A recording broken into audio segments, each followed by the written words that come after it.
Laser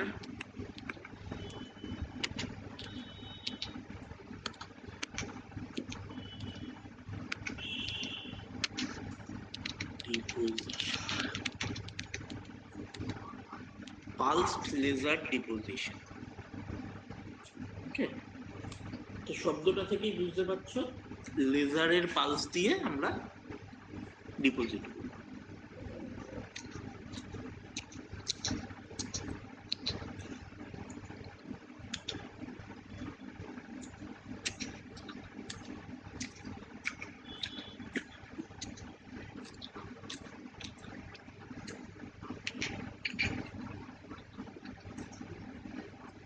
এটার main চেম্বারটা এরকম হয়, একটা স্ফেরিক্যাল চেম্বার হয়।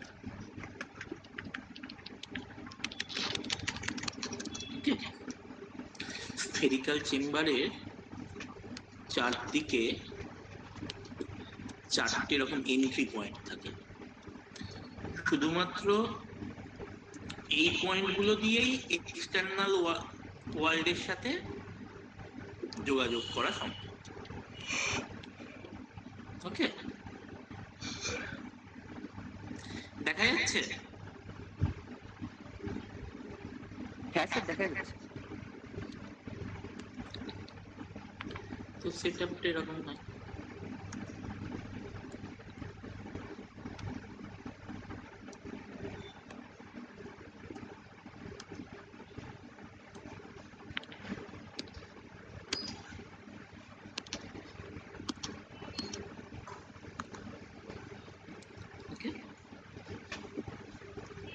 তো এর একটা পয়েন্ট যেটা এই চারখানা দিয়ে বাইরের সাথে যোগাযোগ, তো তার মধ্যে একটা পয়েন্টকে রাখা হয় ভ্যাকুয়াম পারপাস।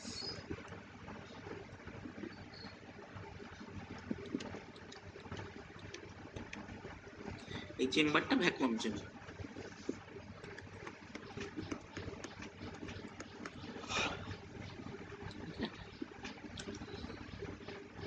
একটাই রাখা হয় সাবস্ট্রেট হোল্ডার।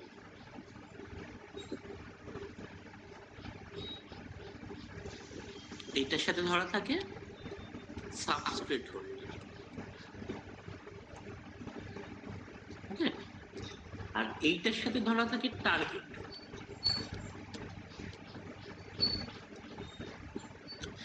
এটা এক বা একাধিক হতে পারে, মিনি হতে পারে। ঠিক আছে, আর এইখান থেকে একটা সিস্টেম অ্যাপ্লাই করা থাকে ভেতরে, which gives you gas inlet. ওকে, আর এইখানটায় একটা উইন্ডো করা থাকে।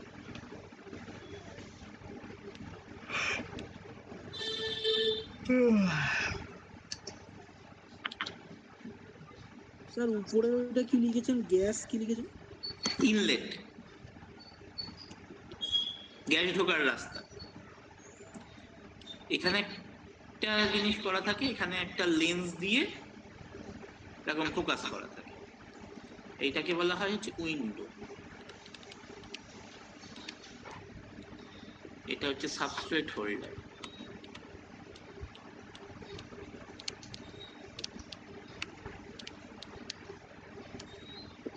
এটা হচ্ছে টার্গেট হোল্ডার।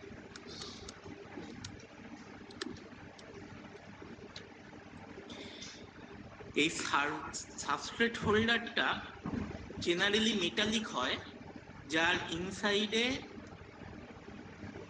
হিটিং সিস্টেম থাকে।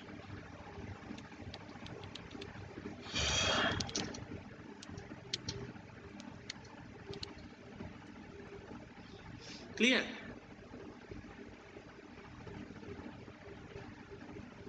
এবার কি করা হয়, এইখানে একটা লেজার গান রাখা হয়।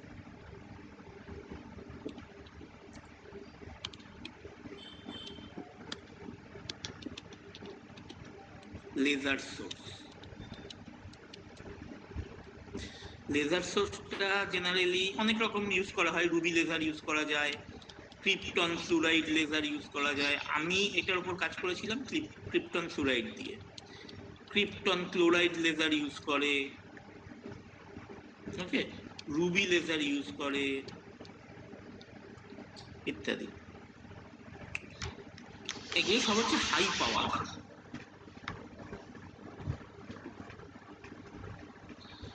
0.3 ওয়াট পার mm এরকম অর্ডারের হয় তোমার ওয়াট, মানে পাওয়ার ডেন্সিটি। বুঝতে পারছো কতটা হাই পাওয়ার হয়? না।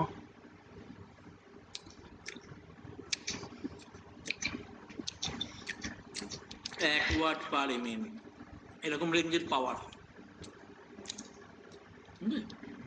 তো কি করা হলো, এই হাই পাওয়ার লেজারটাকে, স্যার আমাদের লেজারগুলো মানে আমরা পরীক্ষার ক্ষেত্রে যেটা ব্যবহার করি ওটার পাওয়ার কত? ওগুলো তো সেমিকন্ডাক্টর লেজার, খুব কম পাওয়ার। তাও রেঞ্জটা কত? তাহলে বোঝা যাবে যে কতটা বেশি পাওয়ার এটা। ওগুলো দেখতে হবে, নেটে সার্চ মারো।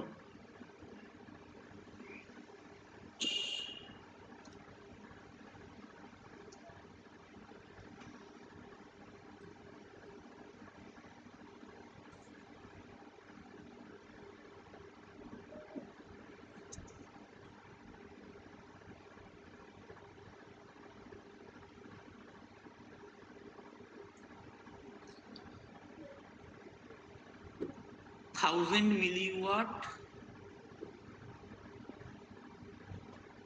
850 ন্যানোমিটার, মানে 0.1 ওয়াট। 7 মিলিওয়াট, এই যে লেজার ডায়োড 7 মিলিওয়াট, কিন্তু পার মানে 7 মিলিওয়াট হচ্ছে ওর টোটাল পাওয়ারটাই, তাকে mm এ নিয়ে যেতে হবে।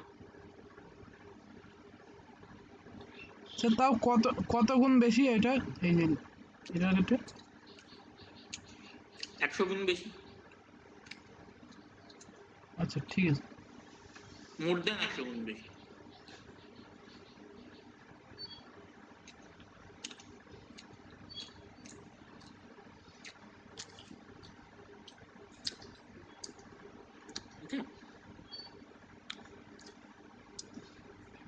তো কি করা হলো, এই লেজারটা এইখানটায় ফোকাস করা, টার্গেটের ওপর ফোকাস করা। ওকে, এবার টার্গেটটাকে কি করা হয়, টার্গেটটা এরকম ভাবে রোটেট করে,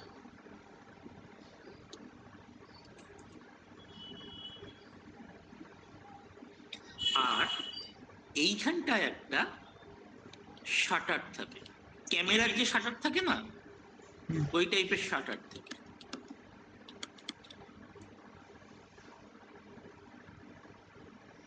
এটা হচ্ছে ইউ ক্যান সেট ফ্রিকোয়েন্সি, এটা ফ্রিকোয়েন্সিটা সেট করা যায়, ফ্রিকোয়েন্সিতে বন্ধ খোলা এরকম হয়। ওকে, তাহলে এখানে যে লাইটটা পৌঁছবে এটা পালস লাইট পৌঁছবে, রাইট?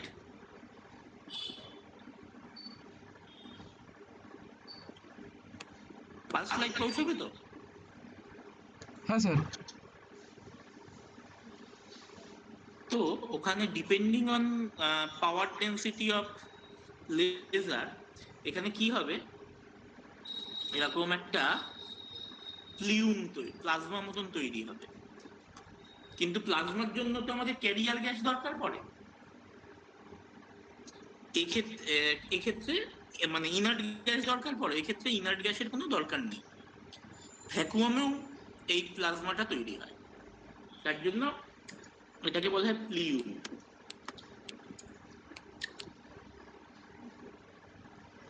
স্যার এই প্লাজমাটা কেন হবে বললেন? হাই এনার্জি প্লিউম তৈরি, বলছি আসছি। এটা হাই এনার্জি, মানে তুমি চোখে দেখতে পাবে আলো বেরোচ্ছে, খুব হাই ফ্রিকোয়েন্সি, মানে অলমোস্ট ইউভি রেঞ্জের বা ব্লু রেঞ্জের আলো বেরোচ্ছে। ওকে, এই প্লিউমটা সাবস্ট্রেটের উপর ফোকাস করা, এবং সাবস্ট্রেটের টেম্পারেচারের উপর এই প্লিউমটা কি হয়, এই সাবস্ট্রেটের উপর কুল ডাউন হয় এবং ডিফারেন্ট শেপে ডিপোজিট। প্লিউমটা কি অ্যাকচুয়ালি টার্গেট মেটেরিয়ালটার যা মেটেরিয়াল সেই মেটেরিয়ালটাই হাই এনার্জিতে ভেঙে তার সাবস্ট্রেটের উপরে এসে পড়ে। আচ্ছা আচ্ছা ঠিক আছে। এটা হচ্ছে film deposition technique of pulse laser deposition. কতগুলো প্যারামিটার এর মধ্যে কাজ করবে?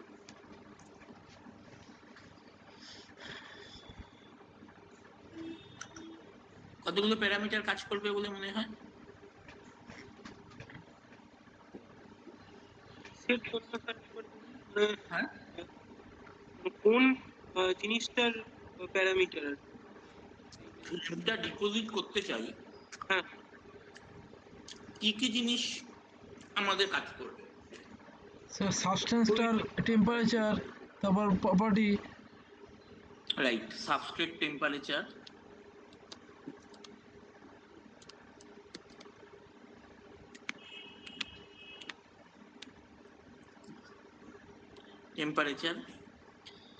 এনভায়রনমেন্টাল প্রেসার, টার্গেটের প্রপার্টির উপর তো নির্ভর করবে, অবশ্যই। তারপর সাবস্ট্রেটের প্রপার্টির উপর নির্ভর করবে। এনভায়রনমেন্টাল প্রেসারের উপর করবে।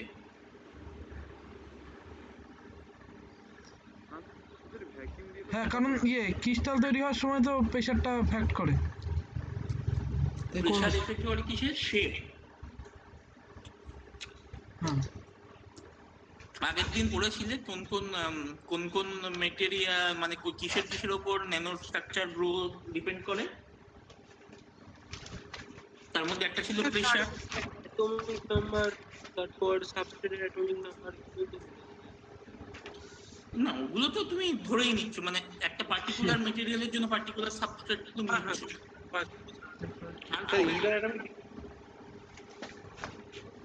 নিচ্ছ। ইন্টার অ্যাটমিক ডিসটেন্স তো সাবস্ট্রেটের আর টার্গেটের মেটেরিয়াল প্রপার্টি হয়ে গেল। ওটা তো তুমি নিয়েই নিয়েছো। আমি জিঙ্ক অক্সাইড গ্রো করবো স্যাফায়ারের উপর, ধর, তো এই দুটো তো তুমি ফিক্সড করেই নিয়েছো। স্যার টাইমটার উপর ডিপেন্ড করবে। হ্যাঁ, টাইমটার উপর ডিপেন্ড করবে কতক্ষণ ধরে করছে। Time, right.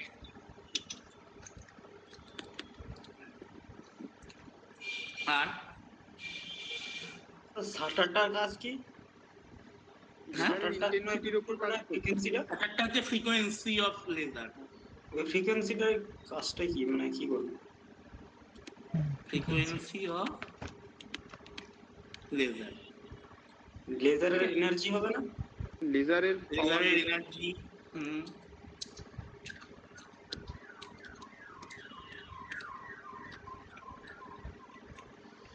আর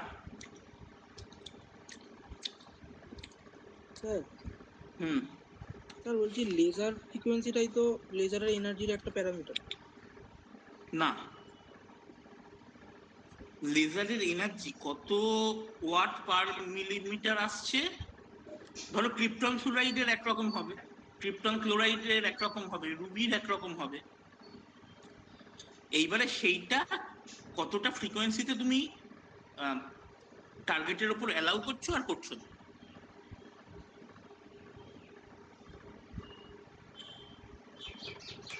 আর একটা ইম্পর্টেন্ট প্যারামিটার হচ্ছে টার্গেট সাবস্ট্রেট ডিস্টেন্স। হ্যাঁ এগ্রি? হ্যাঁ স্যার। তো আমরা এবার এক এক করে এই প্যারামিটার গুলোর ব্যাখ্যা কেন চাই এগুলো। ফার্স্ট হচ্ছে সাবস্ট্রেট টেম্পারেচার। স্যার ওইখানে যে লেজারটা গিয়ে টার্গেটের উপর পড়লো, ওইটা নর্মাল মেটালের উপর যেমন হিট দেওয়া হয়, এটা খালি লেজার দিয়ে দেওয়া হচ্ছে, তাই জন্য লেজার মেটালের দিয়ে দেওয়া অ্যাটমগুলো ভেপার হয়ে যাচ্ছে। হ্যাঁ, একদম ওরকমই জিনিসটা, মানে ভেপারাইজ করা হচ্ছে লেজার এনার্জি দিয়ে। স্পাটারিং এ করেছিলে, ভেপারাইজ করা হয়েছিল আরএফ বা ডিসি এনার্জি দিয়ে, আর্গন আয়ন দিয়ে, তাই তো?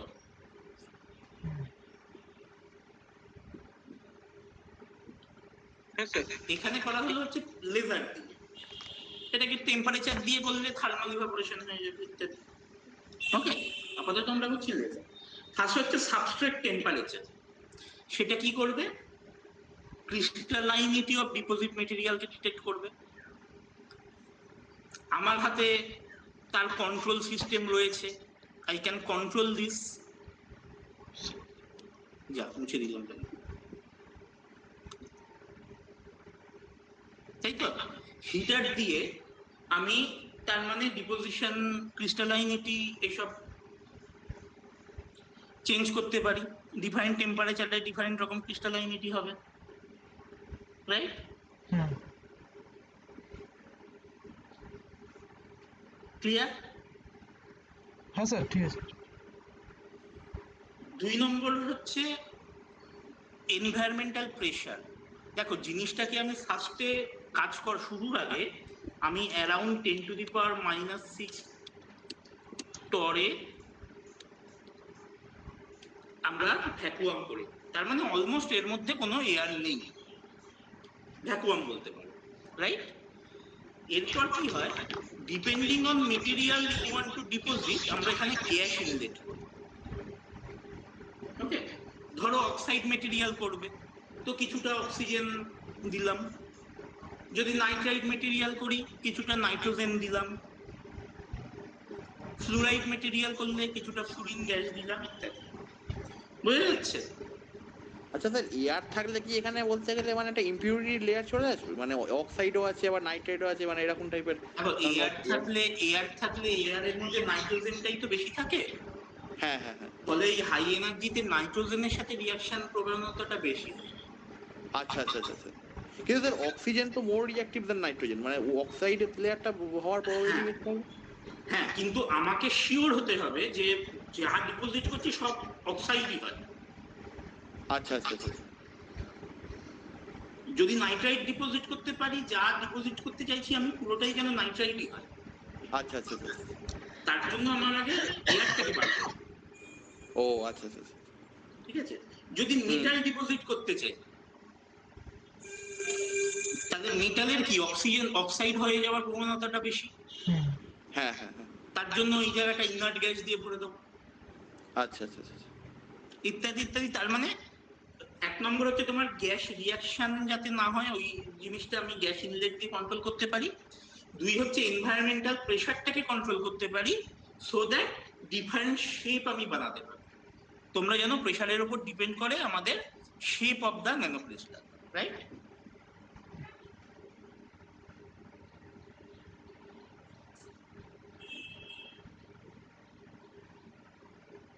ঠিক তো? হ্যাঁ স্যার।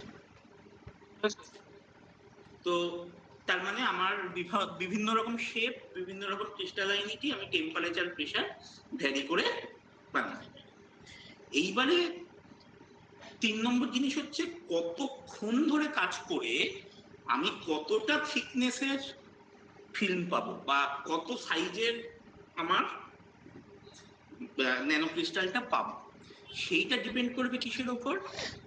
1 নম্বর হচ্ছে টাইম অফ ডিপোজিশন, 2 নম্বর হচ্ছে ফ্রিকোয়েন্সি অফ লেজার, 3 নম্বর হচ্ছে লেজার এনার্জি, 4 নম্বর হচ্ছে সাবস্ট্রেট টু টার্গেট ডিসটেন্স। এরা একজন আরেকজনের উপর রিলেটেড। কিভাবে? প্রথমে দেখি আমরা তাহলে কিভাবে ফিল্মটা তৈরি হচ্ছে।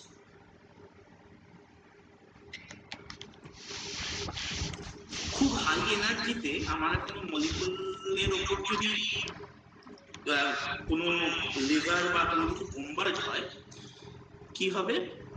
মলিকুলটা হাই এনার্জি অ্যাবজর্ব করে হাইলি কাইনেটিক এনার্জি পেয়ে যাবে। ঠিক আছে? যেই মুহূর্তে লেজার দেওয়াটা বন্ধ করে দিলাম, ও কি করবে? ওই এনার্জিটাকে রিলিজ করে আবার স্টেবল জায়গায় হতে চাই। ওকে, এইরকম এনার্জি অ্যাবজর্ব রিলিজের একটা কন্টিনিউয়াস প্রসেস যদি চলতে থাকে, কি হবে? ওদের ইন্টারমলিকুলার বন্ডিংটা ভেঙে যায়। ইন্টারমলিকুলার বন্ডিংটা ভেঙে ওরা হাই কাইনেটিক এনার্জি নিয়ে দৌড়তে থাকে। এই হাই কাইনেটিক এনার্জির আউটপুট হিসেবে তুমি দেখতে পাবে একটা লাইট। বোঝা গেল?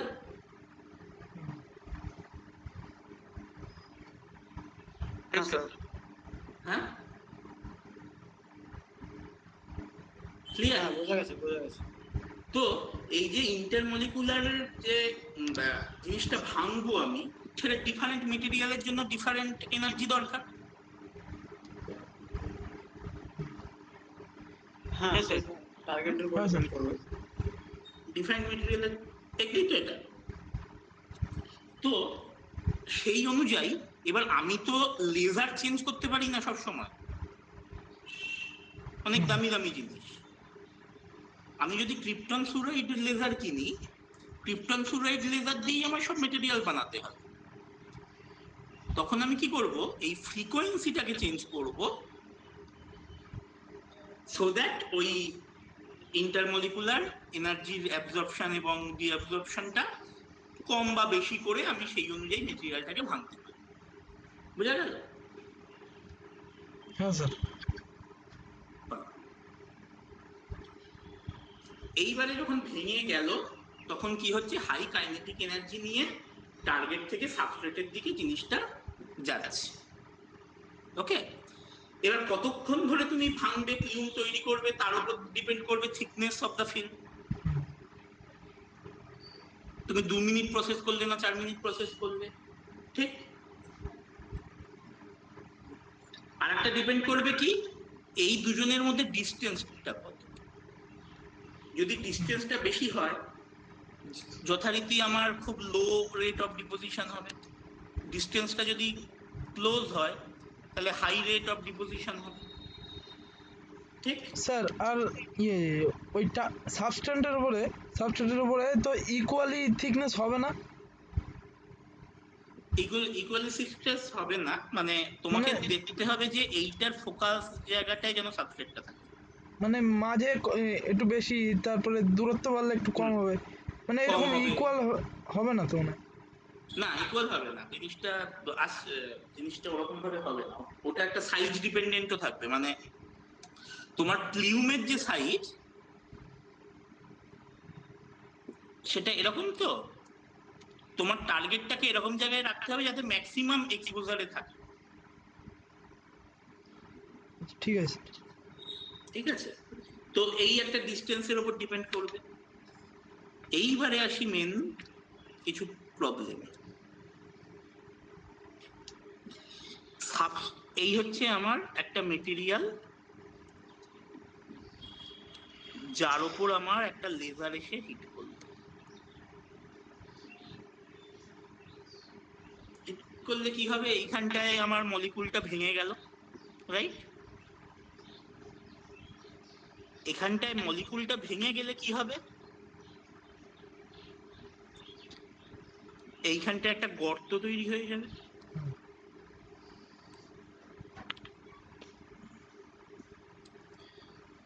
বোঝা গেল? হ্যাঁ স্যার, ঠিক আছে। সেকেন্ড পালস অফ লেজারটা এখানে এসে এটাকে ভাঙে। তো ফার্স্টে আমার ডিস্টেন্সটা এখানটায় আছে, সাবস্ট্রেটটা এখানটায় আছে। ফার্স্টে আমার কি হবে, এই ডিস্টেন্স ট্রাভেল করবে ডিপোজিট হতে। সেকেন্ডের ক্ষেত্রে কি হবে, এই ডিস্টেন্স ট্রাভেল করবে ডিপোজিট হতে, রাইট? হ্যাঁ স্যার। হ্যাঁ হ্যাঁ, শুনতে পাচ্ছি না। আরেকবার প্রথম থেকে বললে ভালো হয়। আচ্ছা, আর একবার পুরোপুরি প্রথম থেকে বলছি। এই আমার টার্গেট আছে, এই আমার সাবস্ট্রেট আছে। ওকে, আমায় একটা লেজার এসে এখানটায় হিট করে এইখানকার ডিপোজিশনটা এইখানটায় হলো মলিকুলটা, ঠিক আছে? হ্যাঁ স্যার। এইবারে যখন হলো, যখন লেজারটা চলে গেল আর কি, বা নেক্সট পার্টের জন্য, তখন কি হয়েছে, এই জায়গাটা একটা গর্ত তৈরি হয়ে গেছে না?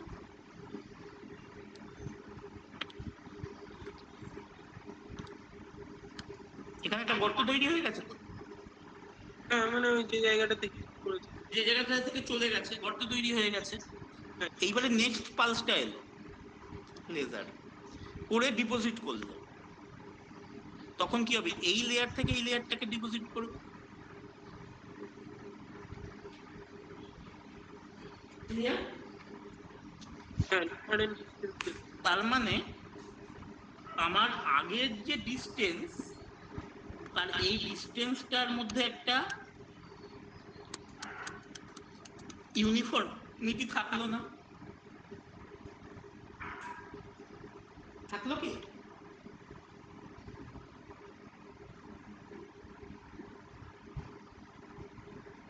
না স্যার।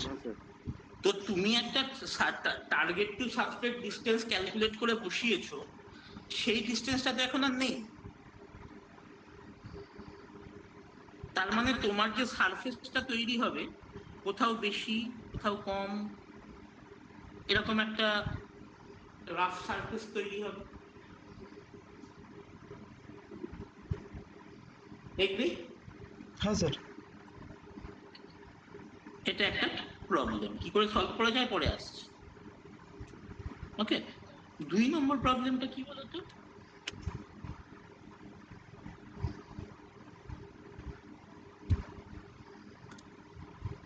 তোমার যখন প্রথমে একটা গর্ত হয়ে গেল,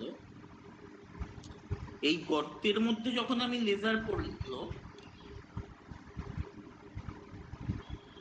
এই লেজারটা এর মধ্যে রিফ্লেকশন করবে, করে তারপরে বেরোবে, যার ফলে কি হবে? আনইভেন এচিং হতে থাকবে, মানে জিনিসটা সাইড দিয়ে এরকম ভাবে কেটে যেতে থাকবে। বোঝা যাচ্ছে? হ্যাঁ স্যার ঠিক আছে। কাটতে কাটতে কাটতে একটা সময় কি হবে, হাই এনার্জি লেজারটা যেই পড়লো, প্লিউমের বদলে প্লিউমের মধ্যে এইরকম একটা পার্টিকেল টুকরো ভেঙে গিয়ে বসে যাবে। ওকে, তো তুমি যে ফিল্মটা বানাচ্ছ, ইউনিফর্ম এরকম একটা ইউনিফর্মিটি পাচ্ছ, সাথে হঠাৎ করে একটা টুকরো এসে, এবং গোল্লা গোল্লা টুকরো এসে ভেঙে ভেঙে বসে, এটাও একটা সম্ভব।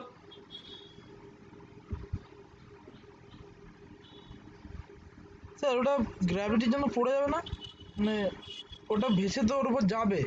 খুব খুব ভারী হলে পড়ে যাবে, যদি তার এনার্জিটা সাফিসিয়েন্ট হাই হয়, মানে কিছু দূর অব্দি তোর ফ্লো থাকবে। তুমি একটা পাথরকে ছুঁড়ে দাও, হ্যাঁ হ্যাঁ। পাথরটা মাটিতে পড়ার আগে তো খানিকটা ডিস্টেন্স ট্রাভেল করবে,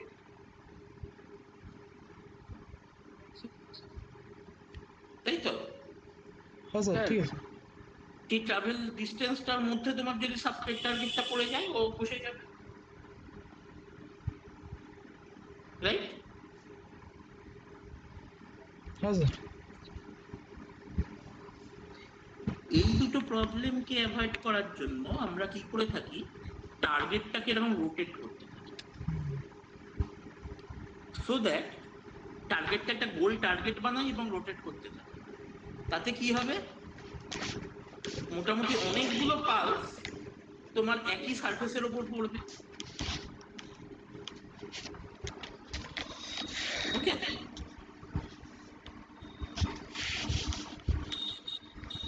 বোঝা যাচ্ছে ব্যাপারটা? হ্যাঁ স্যার ঠিক আছে। আর কি করি, যখনই একটা বা দুটো ফিল্ম তৈরি হয়ে গেল, তখন আমরা টার্গেটটাকে বার করে আবার পলিশ করে নিই, পলিশ করে সারফেসটাকে আবার স্মুথেন করে দিই, স্মুথ করে আবার লিখে দিই। বুঝে গেল? হ্যাঁ স্যার। সো এইভাবে আমরা এই প্রবলেমটা অ্যাভয়েড করতে পারি। তো এটা একটা kind of pulse vapour deposition technique, তাই তো? স্পাটারিংও এক kind of vapour deposition technique, এটাও কাইন্ড অফ। ডিস্টেন্সের চেঞ্জটা কিভাবে ইয়ে করবেন? এটা বারবার পলিশ বের করে পলিশ করলে ডিস্টেন্সটা কি ফিক্স হবে, মানে পরে আবার নতুন তোমার তো করে? ঠিক আবার নতুন করে ডিস্টেন্স প্রতিবার ডিস্টেন্স চেঞ্জ করতে হবে। আচ্ছা ঠিক আছে। তার মানে সুবিধা কি কি আর অসুবিধা কি কি?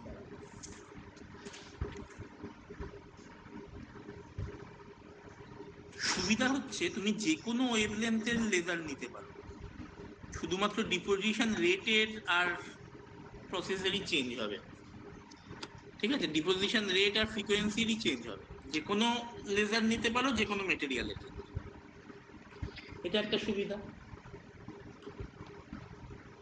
2 নম্বর হচ্ছে হাই ভ্যাকুয়াম ডিপোজিশন যেগুলোর ক্ষেত্রে রিকোয়ার্ড, সেগুলো তুমি পারফর্ম করতে পারবে। ওকে।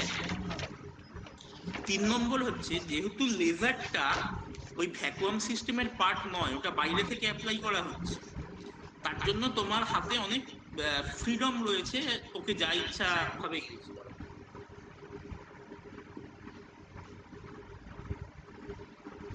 ওকে। আর গ্রোথ রেটটাকে তুমি খুব সুন্দর করে ভ্যারি করাতে পারবে depending on distance and pulse rate ইত্যাদি। এক্সটার্নালি ভ্যারি করাতে পারবে। 3 নম্বর হচ্ছে, আর ডিসঅ্যাডভান্টেজ কি কি হচ্ছে, লার্জ কাইনেটিক এনার্জির প্লিউম যদি টার্গেটের উপর, এই সাবস্ট্রেটের উপর এসে পড়ে, সাবস্ট্রেটের সারফেস ড্যামেজ হওয়ার একটা সম্ভাবনা থাকে, ঠিক?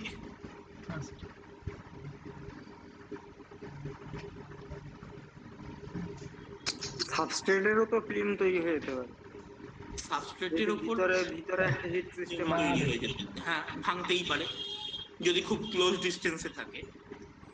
হাই এনার্জি মলিকিউল ক্লোজ ডিস্টেন্সে এসে ধাক্কা মারলে ওদের ভাঙার একটা সম্ভাবনা থেকে যায়। হ্যাঁ, তাহলে সাবস্ট্রেটের ড্যামেজ হওয়ার একটা সম্ভাবনা থাকে। 2 নম্বর হচ্ছে প্রসেসটা স্লো,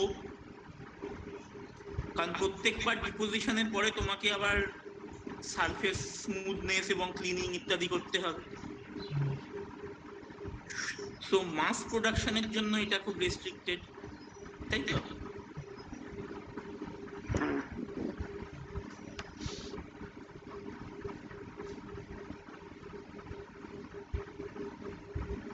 আর ওই মাইক্রোস্কোপিক যে পার্টিকেল গুলো বসে যাওয়ার সম্ভাবনা থাকে, সেটা তো তাও কমানো যেতে পারে, সেটা তো একদম জিরো করা সম্ভব নয়। যেগুলো বললাম ভেঙে গিয়ে বসে যাওয়া, তো সারফেস স্মুথনেসের ওপর একটা কন্ট্রোল, মানে কন্ট্রোলটা খুব একটা ভালো নয়। বোঝা গেল? স্যার সাবস্ট্রেটের মধ্যে যে হিট সিস্টেমটা আছে ওটার কাজটা কি, ওটা তো কোনো কাজে লাগলো না। ওই সাবস্ট্রেট এর উপর হিটটা দিয়েই তো আমি ক্রিস্টালাইনিটিটাকে ডিটেক্ট করলাম। আচ্ছা আচ্ছা। ক্রিস্টালাইনিটি জিনিসটা কি, ধরো জিঙ্ক অক্সাইডের ক্ষেত্রেই বলছি, আমার 300 ডিগ্রি, 350 ডিগ্রি, 400 ডিগ্রি এরকম ভাবে তুমি যদি সিন্টার করো, তোমাদের ইয়ে হয়েছে, প্লেন পড়া হয়েছে, ক্রিস্টালাইন প্লেন? হ্যাঁ হয়েছে তো? ওই যে ব্রেভিস প্লেন, ওই ব্রেভিস, হ্যাঁ ব্রেভিস প্লেন পড়া হয়েছে তো। হ্যাঁ মানে ওই মিলার ইন্ডিসেস দিয়ে ওই যে প্লেন হ্যাঁ হ্যাঁ হ্যাঁ হ্যাঁ হ্যাঁ, এই ওইটা ধরো, জিঙ্ক অক্সাইড হচ্ছে হেক্সাগোনাল স্ট্রাকচার। আমি তোমায় জাস্ট একটা উদাহরণ দিয়ে দিচ্ছি, হেক্সাগোনাল স্ট্রাকচার।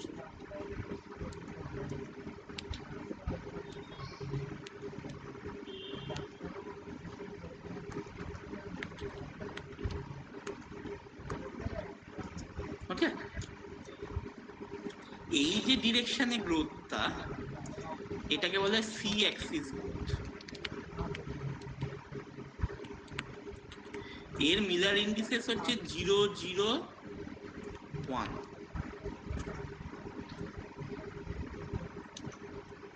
ওকে।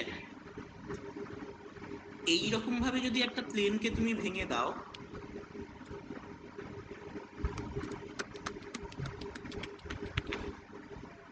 এইটাকে বলা হয় 111 গ্রোথ, কোনাকুনি। ওকে। যদি জিঙ্ক অক্সাইডকে 300 থেকে 400 এইরকম ডিগ্রি সেন্টিগ্রেডে করা হয়, তাহলে 111 গ্রোথটা ডোমিনেটিং হয়। এটাকেই যদি 600°C করা যায় তাহলে সি অ্যাক্সিস গ্রোথটা ডোমিনেটিং। বোঝা গেল? ক্লিয়ার? হ্যাঁ স্যার। তো ডিপেন্ডিং অন সাবস্ট্রেট টেম্পারেচার তোমার ক্রিস্টালাইনিটিটা ডিপেন্ড করবে কোন দিকে বেশি গ্রোথ হবে, কিরকম হবে ইত্যাদি। তো সেইটা আমায় কন্ট্রোল করবে হচ্ছে সাবস্ট্রেট হিটার।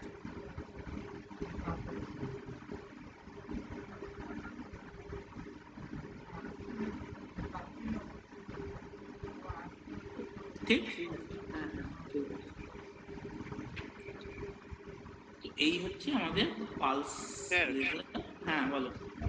আপনি যে বললেন না ওই টার্গেটটাকে রোটেট করার ব্যাপারে, তো আমরা তো টার্গেটটা ফিক্সড রেখে সাবস্ট্রেটটা ধরুন সিলিন্ড্রিক্যাল নিলাম, নিয়ে ওটাকে রোটেট করালাম, তাহলেও তো সেম হতে পারে, কি করে লেভেলটা সমান হবে। মানে ওই ওটা particle- সিলিন্ড্রিক্যাল নিয়েছি। পার্টিকেল গুলো প্রথম হচ্ছে তোমার সাবস্ট্রেট টু টার্গেট ডিসটেন্স, এইটা কি করে তুমি কন্ট্রোল ও করবে? আচ্ছা আচ্ছা আচ্ছা আচ্ছা, তাহলে টার্গেটটাকেই করতে হবে। টার্গেটকেই ঘোরালে তবে তো ইউনিফর্মিটিটা থাকবে। হ্যাঁ হ্যাঁ। সাবস্ট্রেটকে ঘোরালে তো টার্গেটটা তো গর্ত হচ্ছে। হুম হুম, ঠিক আছে। খুব ভালো ডিপোজিশনের জন্য আরো আসছি, খুব ভালো ডিপোজিশনের জন্য অ্যাকচুয়ালি বোধ ঘোরানো দরকার। পয়েন্টটা ঠিকই বলেছো। ও আর একটা প্রবলেম তো হাইলাইট করা হয়,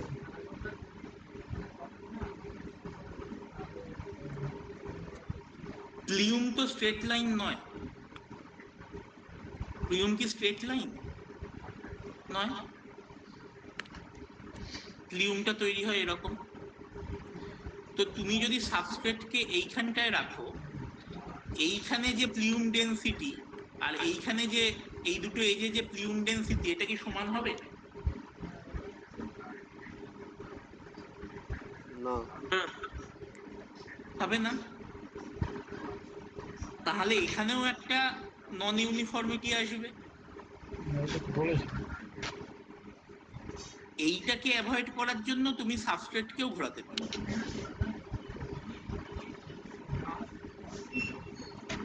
বুঝা গেল? স্যার এইটা একটু আরেকবার বলুন। প্লিউমটা তো ওভাল শেপের, হ্যাঁ এর মধ্যে তুমি একটা ডিস্টেন্স এখান থেকে তুমি টার্গেটটা রেখেছো। ওকে, তো আমার প্রশ্ন হচ্ছে মাঝখানে যে প্লিউম ডেনসিটি আর এই সাইডের প্লিউম ডেনসিটি আর এই সাইডের প্লিউম ডেনসিটি কি এক হবে? না না না, হবে না। এবারে প্লিউম ডেনসিটি যেখানে বেশি হবে সেখানে ডিপোজিশনটা একটু বেশি হবে। তার মানে সাবস্ট্রেটটাকে যদি আমি নিই তাহলে আমি সাবস্ট্রেটের ওপর যে মেটেরিয়ালটা পাবো সেটা এই জায়গাটায় কম, এই জায়গাটায় বেশি, এরকম একটা পাবো। হ্যাঁ এইটাকে অ্যাভয়েড করার জন্য তুমি সাবস্ট্রেটকে ঘোরাতে পারো, সো দ্যাট এইটা অনেকটা বেশি ইউনিফর্ম হয়ে যায়। আচ্ছা। মানে সব রিজিয়ানই কোনো না কোনো সময় মিডিল অফ দ্য প্লিউম ডেন্সিতে এসে পড়ে।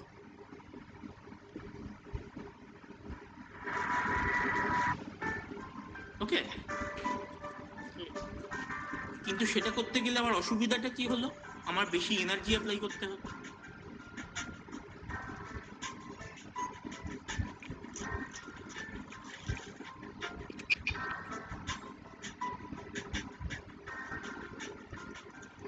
প্রোগ্রামিংটাও কমপ্লেক্স হয়ে যাবে ইত্যাদি, রাইট?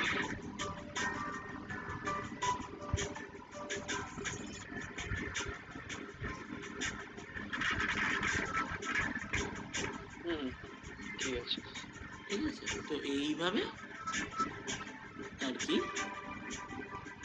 করা হয়। তোমাদের ক্লাস আছে তো পরে? না স্যার। আর একটা টেকনিক বলবো,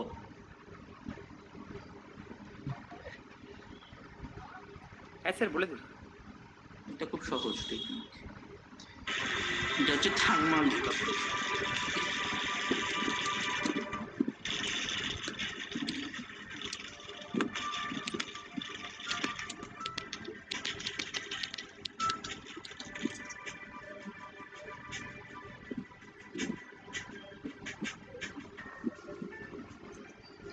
থার্মাল ইভাপোরেশন টেকনিকটা একদম নামেই বুঝতে পারছো জিনিসটা কেমন।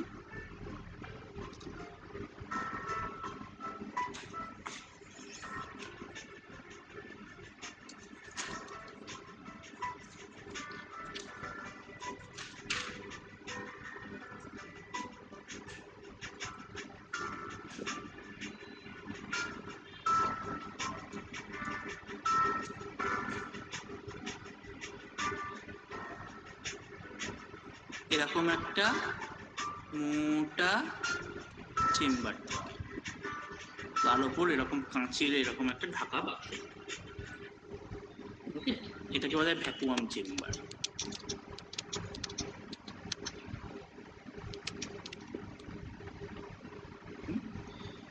এইখানটা একটা ভ্যাকুয়াম সিস্টেম থাকে to make this system vacuum.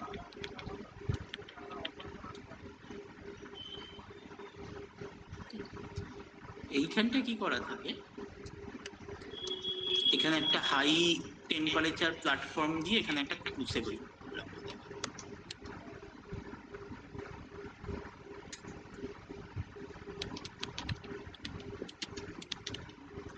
Heater, আর এইখানটায় তোমার মেটেরিয়ালটা রাখা থাকে। মেটেরিয়াল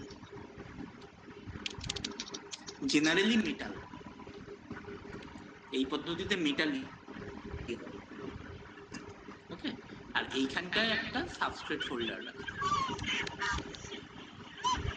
তার উপর সাবস্ট্রেট।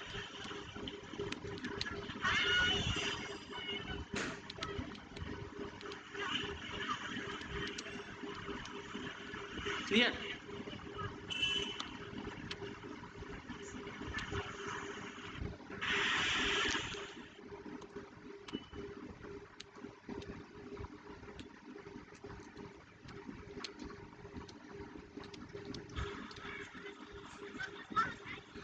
ওকে, প্রথমে সিস্টেমটাকে হাই ভ্যাকুয়াম করা হয়, around 10 to the power minus 5 to 10 to the power minus 6 torr. ওকে, তারপরে কি করা হয়, হিটারটাকে অন করে দেওয়া। মেটালের above metals melting, depending on metal কতটা ইভাপোরেশন হবে, কোন মেটাল কত টেম্পারেচারে ইভাপোরেশন হবে, সেই টেম্পারেচারের অ্যাভবে ওটাকে সেট করা হয়। তাহলে কি হবে, এখান দিয়ে হাই ভ্যাকুয়ামে মেটালটা ইভাপোরেট করবে, করে ওইটাকে সাবস্ট্রেটের ওপর আনা হয়। সাবস্ট্রেটটা কি আছে, কম্পারেটিভলি কুলার টেম্পারেচারে রয়েছে, তো ওইখানটায় গিয়ে মেটালটা জমে যায়। ওকে, এটাকে বলে থার্মাল ইভাপোরেশন টেকনিক। বোঝা গেল? হ্যাঁ স্যার, ঠিক আছে।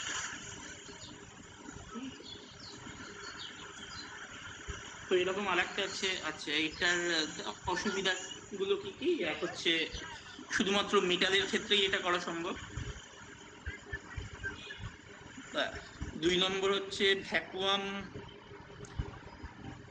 সিস্টেমটার মধ্যে একটুখানি হলেও অক্সিজেন থেকেই যায়, ফলে ওই যে মেটালটা ডিপোজিট হলো তার মধ্যে কিছু পার্সেন্টেজ তোমার অক্সাইড ফর্মেশনের একটা চান্স থেকে যায়, রাইট?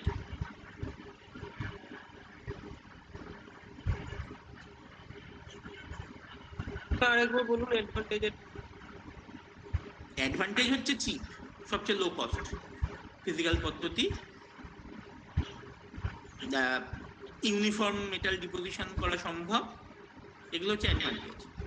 ডিসঅ্যাডভান্টেজ হচ্ছে শুধুমাত্র মেটালই করা সম্ভব, এখানে সেমিকন্ডাক্টর এই পদ্ধতিতে করা সম্ভব নয়। সেমিকন্ডাক্টরের মেল্টিং পয়েন্ট বা সিরামিকের মেল্টিং পয়েন্ট অনেক হাই। ওকে, 2 নম্বর হচ্ছে অক্সাইড ফর্ম করে যাওয়ার একটা চান্স থাকলেও, মানে একটা পার্সেন্টেজ অফ অক্সাইড ফর্ম করে যাওয়ার সম্ভাবনা থাকে, কারণ ভ্যাকুয়াম তো তুমি আর এক্সাক্ট ভ্যাকুয়াম কোনো এয়ার পার্টিকেল নেই তো করতে পারবে না, যতই লো করো কিছু এয়ার থাকবে। ইনার্ট গ্যাস হ্যাঁ, ভরে দিলে তো হয়ে যাবে। কিসে ইনার্ট গ্যাস। ইনার্ট গ্যাস হয়ে গেলে, আচ্ছা ভ্যাকুয়ামে এই যে ইভাপোরেটটা করবে, ইভাপোরেশনটা ডিপেন্ড করে হচ্ছে ভ্যাকুয়াম প্রেসারের উপর। ওকে, তোমরা জানো প্রেসার কমিয়ে দিলে তাড়াতাড়ি লো টেম্পারেচারে ইভাপোরেশন হয়, তাই তো? হ্যাঁ আমাদের পাহাড়ে রান্না করতে অসুবিধা হয় কেন? কারণ কি কম হিটেই জল গরম হয়ে যায়। হ্যাঁ প্রেসার কুকার ইউজ করে, হ্যাঁ, প্রেসার কুকার ইউজ করে তো ওই জন্য, ওই ভালো সিদ্ধ ওই জন্য করার হ্যাঁ, হাই প্রেসারে করার জন্য প্রেসার কুকার ইউজ করা।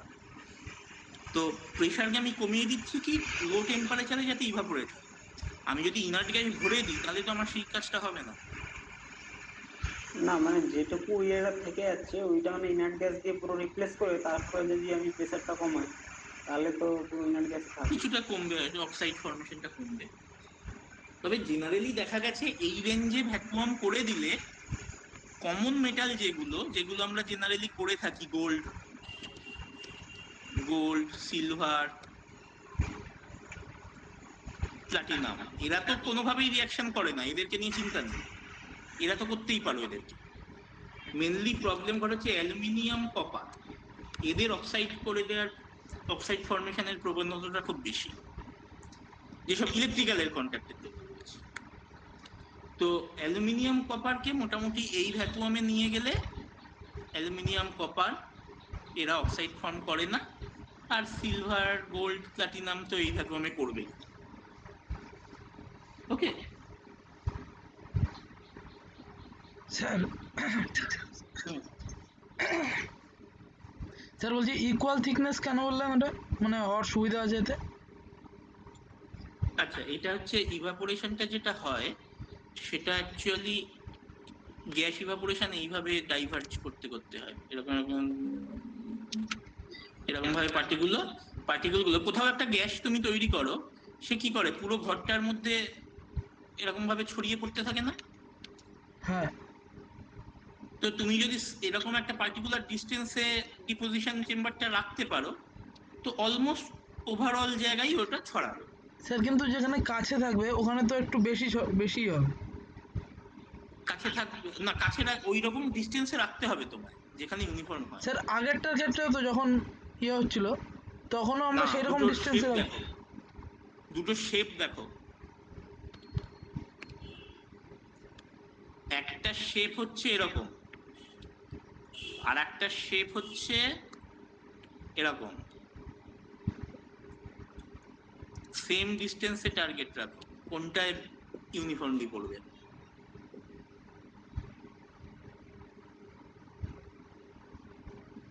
মোর ইউনিফর্মলি পড়বে। থার্মাল ইভাপোরেশনে তো ওটা গ্যাস হচ্ছে, এবার গ্যাস তো একটু ইউনিফর্ম ডেনসিটি হওয়ার একটা মানে প্রবণতা থাকে, কিন্তু ফিল্মটার ক্ষেত্রে তো বলা যেতে পারে না এটা ইউনিফর্ম হবে কি হবে না। ওটা তো মোর, গ্যাস। আমি ইউনিফর্ম হবে বলছি না, আমি মোর ইউনিফর্ম হবে বলছি, কম্পারেটিভলি ইউনিফর্ম। হ্যাঁ, মানে গ্যাসের ক্ষেত্রে ওইটা মানে বেশি ইয়ে হবে, মানে যেটা থার্মাল ইভাপোরেশন। হ্যাঁ হ্যাঁ হ্যাঁ, ফিল্মের নেচারটা তো পুরো পিওরলি গ্যাসের মতো নয়, তো ওইটার মানে ইউনিফর্মিটি নিয়ে মানে কিন্তু একটা ওটা ইয়ে থেকে।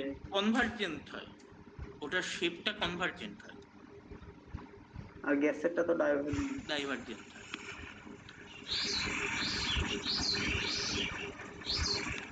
ওকে, মানে তোমার ভেপারের শেপের উপর ডিপেন্ড করছে। সবচেয়ে ইউনিফর্ম হয় স্পাটারিং এ, কেন স্পাটারিং এ স্ট্রেট ক্যারি হয়।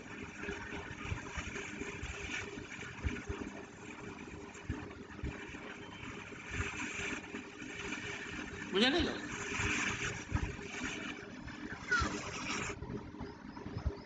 হ্যাঁ স্যার, ঠিক আছে। হ্যাঁ স্যার। তো এই অবধি থাক আজকে, তাহলে তোমাদের হয়ে গেল physical vapour deposition, ball milling হয়ে গেছে, তাই তো?